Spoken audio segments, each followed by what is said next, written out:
Okay, we're going to talk about method of practice. Let's say you're into this thing and you've taken a class or two, and now you need to practice. You don't have a full-size table in your home. The problem with the full-size table, most homes can't afford the space. I mean, it's hard to explain to your wife, honey, we're taking the dining room table out because we're putting the craps table in. Probably not going to happen, okay? That might end your craps career, and you don't want to do that. So what we recommend, as you know, we do build the practice stations and the throwing stations, receiving stations. We make portable ones. We make the ones that you set up at home, and they're all very user-friendly and they're easy to assemble.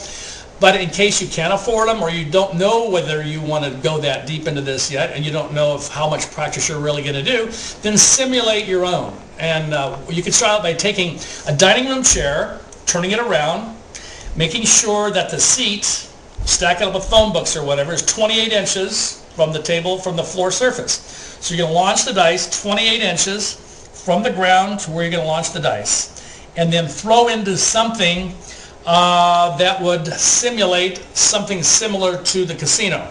Maybe put some felt down and put some sort of backing up. Maybe if you just have the rubber backing. The diamonds are very important. Pablo has a question. Not a question, just a card table is about the same height as a craps table. Put a piece of wood on top of that. Put some felt or some cloth or whatever on there, and use that as throw it into whatever. And if you just throw into some diamonds, if they're set up at the other end to simulate the diamonds in the casino, then that'll give you some kind of a reliable surface to throw on. The density won't be there as it is in the casino or on our tables, but it will give you something to look at. You kind of see what your dice are doing. Yes, Pablo? So you'll also be practicing muscle memory and focus and so those things. Yeah, your grip and your throw, you can see how the dice are flying through the air, whether they're, flying parallel to the surface, because the bottom of the dice, you want them to be parallel to the surface underneath them.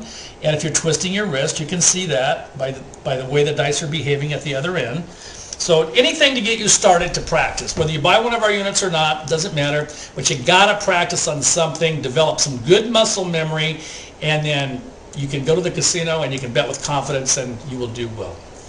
That also holds true when you come out here and you're in a casino. Bring a pair of dice with you. You're up in your room.